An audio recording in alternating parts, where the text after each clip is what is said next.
사무엘상 17장 1절로 23절까지 함께 읽도록 하겠습니다. 17장 1절로 23절입니다. 제가 먼저 읽습니다. 블레셋 사람들이 그들의 군대를 모으고 싸우고자 하여 유다에 속한 소고에 모여 소고와 아세가 사이에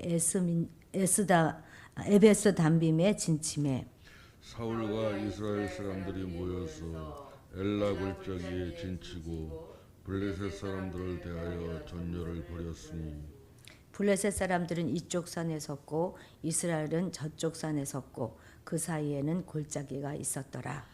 블레셋 사람들의 진영에서 싸움을 도두는 자가 왔는데 그의 이름은 골리앗이요 가드 사람이라.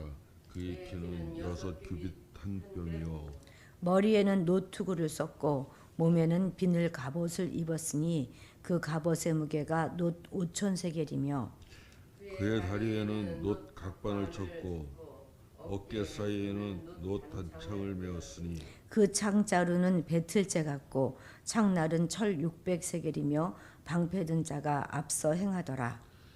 그가 서서 이스라엘 군대를 향하여 외쳐 이르되 너희가 어찌하여 나와서 전열을 벌였느냐.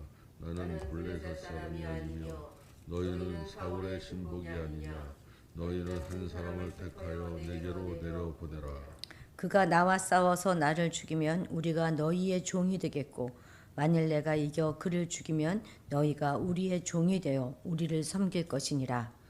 그 블레셋 사람이 또 이르되 내가 오늘 이스라엘 군대를 모욕하였으니 사람을 보내어 나와 더불어 싸우게 하라 한지라. 사울과 온 이스라엘이 블레셋 사람의 이 말을 듣고 놀라 크게 두려워하니라. 다윗은 유다 베들레헴 에브라 사람 이새가 하는 사람의 아들이었는데 이새는 사울 당시 사람 중에 나이가 많아 늙은 사람으로서 여덟 아들이 있는 중 그 장성한 세 아들은 사울을 따라 싸움에 나갔으니 싸움에 나간 세 아들의 이름은 장자 엘리압이요 그 다음은 아비나답이요 셋째는 삼마며 다윗은 막내라. 장성한 세 사람은 사울을 따랐고 다윗은 사울에게로 왕래하며 베들레헴에서 그의 아버지의 양을 칠 때에 그 블레셋 사람이 40일을 조속으로 나와서 몸을 나타내었더라. 이새가 그의 아들 다윗에게 이르되 지금 내 형들을 위하여 이 볶음곡식 한 에바와 이 떡 10덩이를 가지고 진영으로 속히 가서 내 형들에게 주고 이 치즈 10덩이를 가져다가 그들의 천부장에게 주고 내 형들의 안부를 살피고 증표를 가져오라. 그때 사울과 그들과 이스라엘 모든 사람들은 엘라 골짜기에서 블레셋 사람들과 싸우는 중이더라. 다윗이 아침에 일찍 일어나서 양을 양 지키는 자에게 맡기고 이새가 명령한 대로 가지고 가서 진영에 이른즉 마침 군대가 전장에 나와서 싸우려고 고함치며 이스라엘과 블레셋 사람들이 전열을 벌이고 양군이 서로 대치하였더라. 다윗이 자기의 짐을 짐 지키는 자의 손에 맡기고 군대로 달려가서 형들에게 문하나 함께 읽습니다. 그들과 함께 말할 때에 마침 블레셋 사람의 싸움 도두는 가드 사람 골리앗이라 하는 자가 그 전열에서 나와서 전과 같은 말을 하매 다윗이 들으니라. 아멘. 지금 블레셋과 전쟁이 일어나서 엘라 골짜기를 사이에 두고 블레셋과 이스라엘이 대치하고 있는 상황인데 거인 골리앗이 40일 동안이나 아침 저녁으로 나와서 이스라엘 군대를 모욕하면서 나와 싸울 자가 있느냐 하고 소리를 치고 있습니다. 이스라엘은 지금 골리앗의 외모뿐만 아니라 언변에도 주눅이 들고 말았습니다.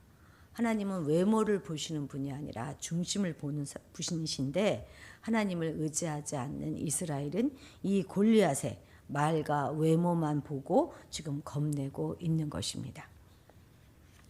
오늘날도 이렇게 보면 정말 소유나 지식, 외모 이런 것들이 지배하는 시대이잖아요. 이러한 것에 압도된 채 주눅들지 않고 살아가려고 한다면 우린 정말 하나님을 힘써 알아야 할 것입니다. 어쨌든 골리앗은 이렇게 외모와 언변으로 막 좌중을 압도하며 마침내 하나님을 모독하고 조롱합니다. 그런데 사울도 그렇고 또 다윗의 장성한 세 아들 모두 다 속수무책입니다. 백성이 그토록 바라던 왕이었건만 허우대만 멀쩡할 뿐 맥을 못 추고 있는 모습이지요. 맥을 못 추기는 그 다윗의 장성한 세 형들도 마찬가지고, 이들은 모두 믿음의 용기라고 하는 것은 정말 눈꽃만큼도 찾아볼 수가 없습니다. 반면 이렇게 골리앗이 40일을 자신의 능력을 과시하면서 이스라엘의 신앙을 조롱하는 동안에 다윗은 양을 치는 자신의 임무를 참 잘 감당하고 있었습니다. 인기를 등에 업고 왕이 되었지만 이젠 무책임한 사울과 그의 군대들, 그리고 작은 일에 충성하는 다윗이 지금 확연하게 대조되고 있는 것입니다. 4절에서 7절 우리 함께 같이 읽어보겠습니다. 사무엘이 여호와의 말씀 17장 자꾸 제가 앞장을 읽네요. 17장 4절에서 7절입니다. 시작. 블레셋 사람들의 진영에서 싸움을 도두는 자가 왔는데 그의 이름은 골리앗이요 가드 사람이라. 그의 키는 6규빗 한 뼘이요 머리에는 노투구를 썼고 몸에는 비늘 갑옷을 입었으니 그 갑옷의 무게가 놋 5,000세겔이며 그의 다리에는 놋 각반을 찼고 어깨 사이에는 놋 단창을 메었으니 그 창 자루는 배틀째 같고 창날은 철 600세겔이며 방패 든 자가 그 앞서 행하더라. 아멘. 이런 골리앗이 이스라엘 앞에 딱 버티고 섰으니까 이스라엘 군사들이 그 앞에서 막 겁을 먹고 용기를 잃은 것도 무리가 아닐 것입니다. 그런데 여기서 우리가 하나 알아둬야 될 것은요, 블레셋이나 골리앗을 상징하는 그 사단의 세력도 또 이스라엘이 상징하는 성도들에 비해서 언제나 강해 보인다는 것입니다. 물론 사단의 세력이 실제로 성도들보다 강한 것은 아니에요. 겉보기에는 골리앗이 이끄는 블레셋이 이스라엘에 비하여 훨씬 강한 것처럼 보였지만 궁극적으로는 다윗을 중심으로 한 이스라엘이 승리했던 것처럼 우리 역시 나타난 현상만 보면 사단의 세력이 성도들에 비해서 훨씬 강해 보인다 하더라도 궁극적으로는 예수 그리스도를 중심으로 하고 있는 성도들이 최후 승리를 거두게 되는 것입니다. 사단의 세력은 언제나 이렇게 자신들이 강하게 보이는 것처럼 나타내 보입니다. 왜 조폭이라고 하는 그런 집단들도 언제나 그 몸집이 큰 사람을 자기들의 싸움의 전면에 내세우지 않습니까? 왜 그래요? 겁주기 위해서 그러는 거지요. 상대로 하여금 겁을 먹고 주저앉고 도망가 버리게 하기 위해서 그렇게 몸집이 큰 사람이 떡 이렇게 버티고 서게 하는 것이죠. 그래서 그런 사람들은 일부러 많이 먹어서 몸을 이렇게 살찌운다고 하지 않습니까? 지금 사단도 성도들로 하여금 낙심하게 하여서 영적인 전쟁을 포기하도록 하기 위하여 강한 척하면서 겁을 주고 있는 것입니다. 그런데 여기서 우리가 하나 생각해 봐야 될 것이 있어요. 그것은 블레셋은 늘 이스라엘보다 객관적으로 전력상 우위를 나타내고 있었고 늘 강했습니다. 이스라엘은 여전히 청동기 문화를 가지고 있는데 이들은 철기 문명을 가지고 있었다고 말씀드렸잖아요. 도저히 상대가 안 되죠. 이스라엘이 자신들의 힘만을 가지고 이길 수 없는 상대가 바로 이 블레셋인 것입니다.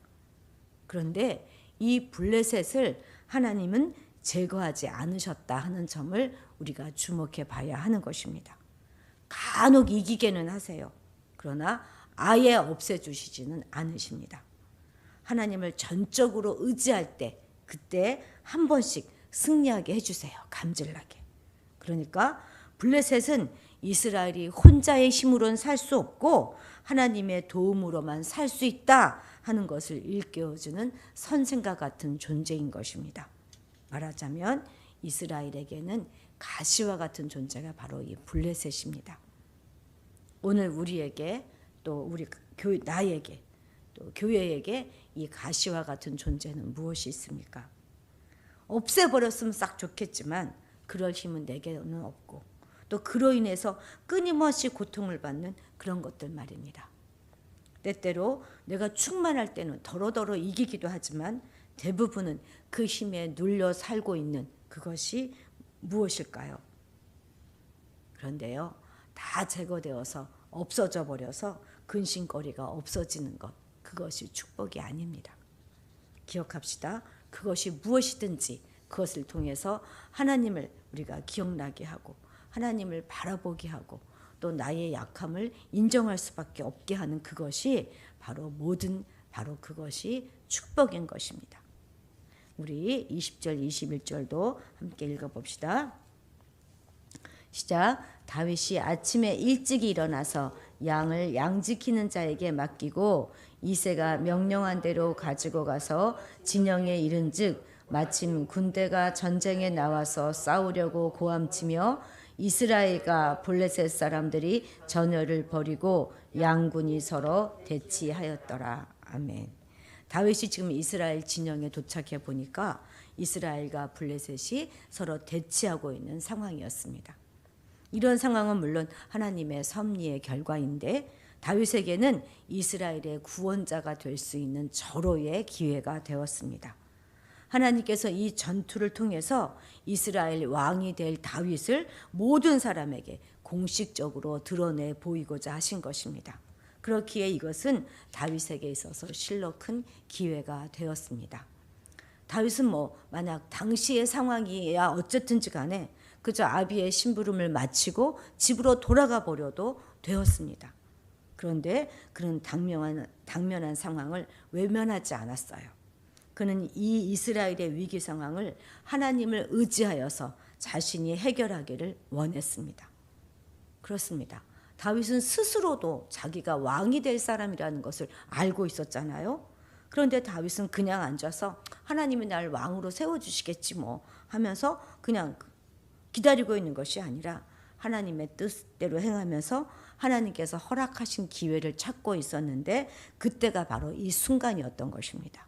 그리고 그는 이 기회를 잘 이용하여서 민족적 영웅이 될 수 있었습니다. 맞아요. 기회는 무조건 기다리는 자에게보다는 찾는 자에게 오는 것입니다. 마냥 기회가 오기를 기다리는 사람은 마치 감이 나무에서 떨어지기를 기다리는, 그래서 그 밑에 누워있는 사람과 같지만 기회를 찾는 사람은 감을 따기 위해서 나무로 올라가는 그런 사람과 같아서 소원하는 것을 반드시 성취할 가능성이 그만큼 큰 것입니다. 그런 말 있잖아요. 기회는 앞에만 머리가 있고 뒤는 대머리라는 말 들어보신 적 있으시지요? 그래서 기회는 찾아올 때 잡아야 하는 것입니다. 앞에 머리가 있으니까. 그런데 아차 순간에 싹 스쳐 지나가 버리고 나면 그 기회는 뒤가 이 뒤통수가 대머리라 잡을 수가 없다는 거 아닙니까? 자신에게 기회가 없다고 한탄하는 사람에게는 기회가 오지 않았다는 것이 아니라 그냥 확 스쳐 지나가는 일상에서 기회를 포착할 안목이 없었던 것입니다. 기회는 달력에게 중요한 날이라고 동그라미 쳐놓은 그런 중요한 날에만 찾아오는 것이 아닙니다. 매일매일 반복되는 일상 속에서 살짝 스쳐 지나가요. 하나님을 믿는 우리에게 일상이 하나님이 주시는 기회인 것을 아십니까? 기회는 매일매일 찾아와요. 그래서 우리는 늘 기도해야 하는 것입니다. 하나님께서 허락하신 그 기회가 왔을 때 그것을 싹 알아보고 포착할 안목을 달라고 말입니다. 또 포착할 수 있는 용기를 달라고 말입니다. 우리 화도드림교회 교우 여러분들은 기회가 오기를 마냥 그냥 기다리는 그런 사람들이 아니라 적극적으로 기회를 찾아서 취하는 그런 분들이 되시기를 바랍니다. 복음을 전할 기회, 화해의 기회, 또 회개의 기회, 친구를 사귈 기회, 봉사의 기회, 헌신의 기회, 출세의 기회, 그리고 재물을 모을 수 있는 기회 등 모든 기회를 적극적으로 찾으시기를 바랍니다. 분명한 것은 하나님께서는 적극적으로 찾는 그 사람들에게 기회를 주신다는 것입니다. 뿐만 아니라 우리 모두는 하나님이 주시는 기회를 바로 알아차릴 안목과 지혜 역시 갖추어서 놓치지 않고 잘 잡아 우리의 것으로 선용하는 자들이 되어야 할 것입니다. 기억하십시오. 오늘이 바로 우리가 기다리는 바로 그 기회의 날이 될 것입니다. 기도하시겠습니다. 하나님 아버지, 우리가 바라고 원하는 것들을 위하여 끊임없이 기도하게 하옵소서. 그러나 기도만 하고 있는 것이 아니라 구체적으로 준비하게 하시고 하나님께서 허락하시는 기회를 놓치지 않고 잘 선용하는 자들이 되게 하옵소서. 기회가 아주 큰 소리 내고 찾아오는 것이 아님을 기억하고 일상의 매일매일의 삶 속에서 크고 작은 하나님의 기회들을 찾아낼 수 있는 안목을 허락하시고 그래서 매일매일 기적의 삶을 살아갈 수 있도록 도와주시옵소서. 우리 삶 가운데 가시 같은 존재가 여전히 존재함을 감사드립니다. 우리를 짜증나게 하는 것들을 인해서 감사드립니다. 왜냐하면 나를 괴롭히는 그것이 있기에 우리는 더욱 하나님을 바라볼 수 있기 때문입니다. 우리로 하여금 내 은혜가 내게 족하다 하신 그 말씀을 기억하게 하셔서 하나님을 바라보게 하는 모든 것들이 축복임을 기억하는 우리가 되게 하옵소서. 감사드리며 예수님의 이름으로 기도드렸습니다. 아멘.